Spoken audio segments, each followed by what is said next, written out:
Halo, assalamualaikum warahmatullahi wabarakatuh. Ketemu lagi sama saya. Kali ini aku mau bahas soal perceraian yang lagi marak banget di grup-grup aku ya. Jadi gimana sih caranya mengurus cerai tapi kita lagi bekerja di luar negeri?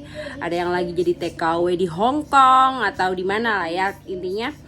Karena aku pribadi lagi kerja di Hong Kong, jadi aku share caranya buat mendaftar atau menggugat cerai dari Hong Kong. Yang pertama, kalian tuh harus mikir-mikir dulu ya, itu udah jelas ya. Jadi apa dampaknya kalau kita bercerai atau gimana nanti ke depannya setelah kita menggugat cerai. Kita menelusuri dulu, menelaah ya kondisinya di keluarga kita, sama suami kita, ya kan, sama anak-anak terutama. Jadi gimana problematika sama pasangan kita dulu nih. Kalau kira-kiranya sama-sama oke lah kita lanjut. Tapi kalau enggak, misalkan ada harta gono gini nih yang paling penting nih ya.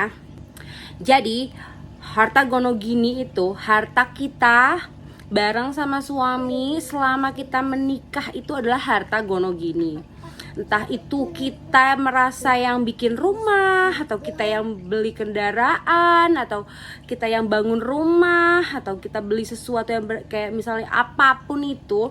Kalau kita mendapatkan harta itu masih dalam pernikahan, itu adalah termasuk namanya adalah harta gono gini. Nah, gimana sih caranya? Jadi kita harus rempukan dulu lah ya istilahnya sama pasangan kita. Nih kita punya ini, atau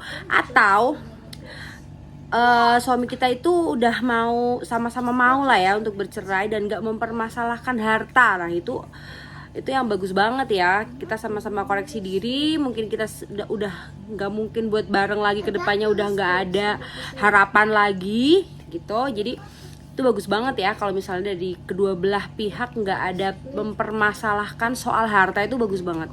Kecuali kalau ada ya yang yaudah lu pergi, habis itu ntar tapi rumah ini punya. Nah itu kalau misalnya ada pembahasan soal harta, ini mending dirempuk dulu secara kekeluargaan, nomor 1 tuh. Nah kalau udah, jadi permasalahan selanjutnya adalah kita udah nekat lah ya. Permasalahan semuanya yang ada di rumah itu udah selesai, udah clear, udah dibicarakan dengan baik-baik, dan akhirnya menemukan titik terang lebih baik berpisah. Nah ini dia. Jadi kita tuh kalau yang kerja di luar negeri tuh harus punya lawyer ya. Lawyer tuh.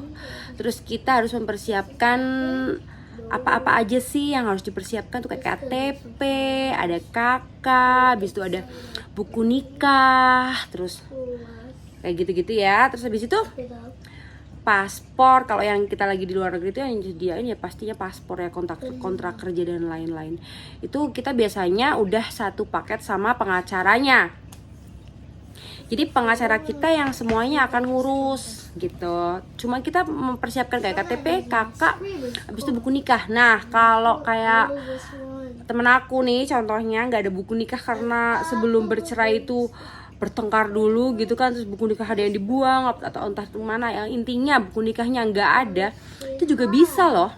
Jadi lawyer kita semuanya yang menghandle, kayak bayar orang atau apa istilahnya ya. Jadi kayak bikin kopi buku nikah baru itu juga bisa diatur semuanya. Jadi kita yang punya niat buat bercerai waktu ada di perantauan, itu yang penting adalah cuan ya.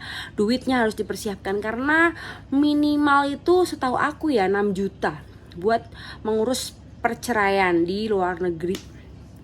Nah terus apa aja sih kendala-kendalanya kalau kita udah dapet lawyer? Jadi kalau menurut aku kendalanya nggak ada ya, kita cuma memantau aja. Jadi lawyer, apapun yang lawyer lakukan nih, misalnya lagi ada mau ke Departemen Agama atau mau ngurus buku nikah baru kopiannya dan lain-lain, itu pasti dikabarin kalau lawyer yang bagus ya. Atau kalau nggak, kita minta untuk semuanya aktivitas kita dikabarin.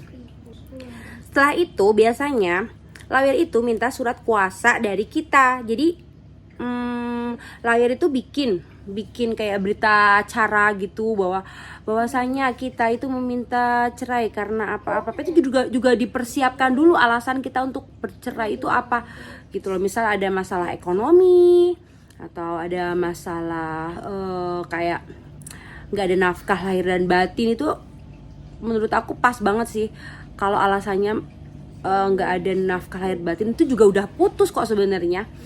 Nggak usah yang kayak kita kayak ada KDRT, ada orang ketiga, walaupun iya ya menurut aku tuh kayak gimana gitu loh, nggak fair. Apalagi kalau kita punya anak gitu kan ya, rasanya kan itu juga pasti masih butuh ex suami kan buat membesarkan anak-anak kita kan pasti ya. Jadi sebisa mungkin kita bikin berita perkara itu kalau sama-sama udah sepakat, mending berita acaranya itu misalnya nggak ada nafkah lahir batin aja udah putus loh sebenarnya teman-teman. Terus setelah dari pengacara itu membuat surat berita acaranya, terus surat itu dikirimlah ke alamat bos kita yang di Hong Kong. Jadi kita yang di sini ngabarin dulu sama bos Hong Kong kan biasanya ya. Kalau bos Hong Kong itu kan sukanya itu nggak suka privasinya itu diganggu, termasuk alamat rumahnya, ya kan? Jadi kita harus ngomong dulu sama bos kita.